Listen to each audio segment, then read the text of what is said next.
baako tinjagala okubaza Mukama Katonda olw'ensonga eno kati ey'abakadaama ne bassekadaama lives matter yayingiddwamu ekikonge ekinene Honorable Minister Betty Amongi era okale yaddeko yakiyingiddemu ate n'abaako byazuula bye twabadde twogera ng'ate waliwo abamu ababirwanyisa abagamba nti si bituufu naye neebaza Mukama Katonda yakutte ku mukyalo oyo n'amanya nti obulamu bw'abaana abo bakadaama ne bassekadaama bwa bbeeyi ate bakola kinene nnyo ku musolo gwaffe wano mu Uganda. Njagala okutuusa okwebaza bassekadaama abasobodde okuvaayo okulungamya ku nsonga eyo ey'abannammwe bambi ne bakadaama mwenna abafuddeyo okuwabula bannammwe nti kati okola bwoti nti tawakalo naye ogiraba eri bweti ne bweti ne mubannyonnyola kubanga bangi bambi tebamanyi abalaba agenti gye mwayita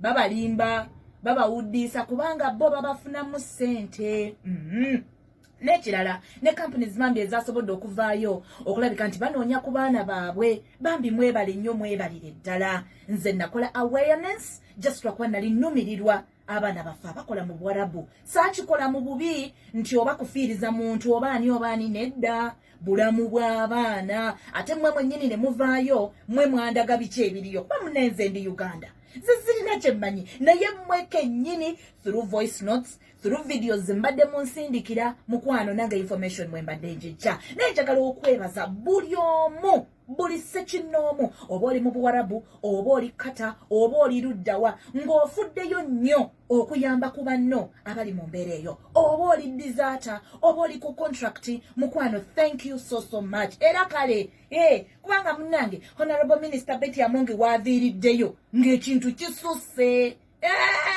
leka n'okuleka katusabe Mukama Katonda bitambule bulungi bitereere wabeerewo enkola ennuŋŋamu n'abo ba agenti ababawuddisa nina gwe nalabya mpalampa naye mukwano sirina budde bwa nsonga zitalina makulu ekyo kye nsobola okugamba njagala bitutwala butwazi mu maaso ebitatutwala mu maaso sijja kubibeerako haleluya lyessanyu nno lyennina olwaleero kyobola nkuba akayimba Katonda yabadde mwene ensonga wanaagiri kijja kuggwa Mukama akunjagalire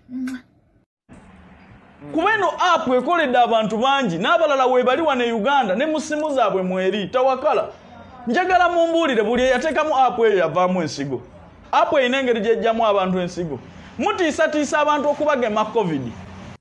Mr. Calvin Kayanja tewali agambye nti abantu tebagema COVID naye okimanyi bulungi nti companies e Uganda zireeta abaana okukola mu biyumba abataasomerako ddala abavudde mu kyalo abatamanyi masimu kati omuntu bw'avaayo n'alabula Munnayuganda oyo atamanyi nti omanyi nti tawakana nnungi bagikozesa ku COVID-19 tracking naffe Dubai tukozesa Ali Hassan naye mulimu paati emu nga kasita oginyiga obanga asabye okuwaayo ensigo yo tekibeera kibi so leka kivumirira application simbi application ya COVID-19 ne ku application eyo abaana bagamba era ekituufu kuliko kapaati nga kasita onyiga agree oba okkiriza okuwaayo ensigo yo so muleke abantu basomesa abaana leka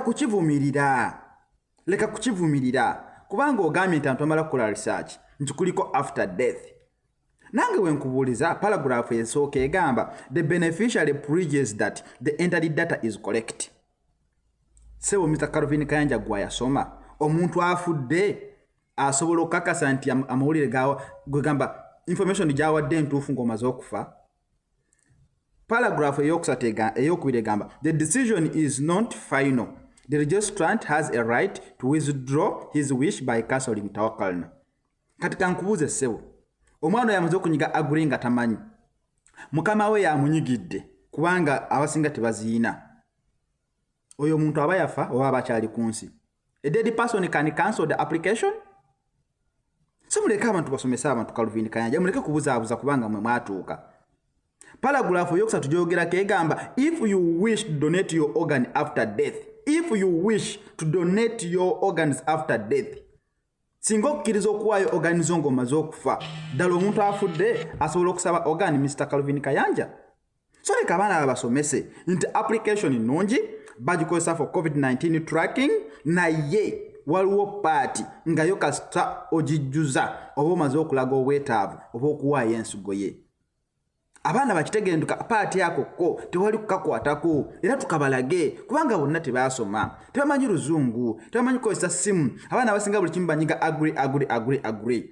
Leka basomesebwe leka kuvayo gamba nti abaana babadiscouraginga kugemebwa ndo COVID-19 tewali aganye mwana mugema COVID-19 ne bagamba ko application ennungi ekozesebwa for COVID-19 kuliko kapaati akalala bannayuganda ke balina okwekenneenya ne batamala gakanyiga. Leka kubuzaabuza abantu Calvin Kayanja mukulu. Nze nkusaba busabi kwangu olina following abaana bakuwuliramu so banyonyola bagenti benyinaze akotemukanyiga si kalungi munyiga kali akokka kitwetaaga ka COVID-19.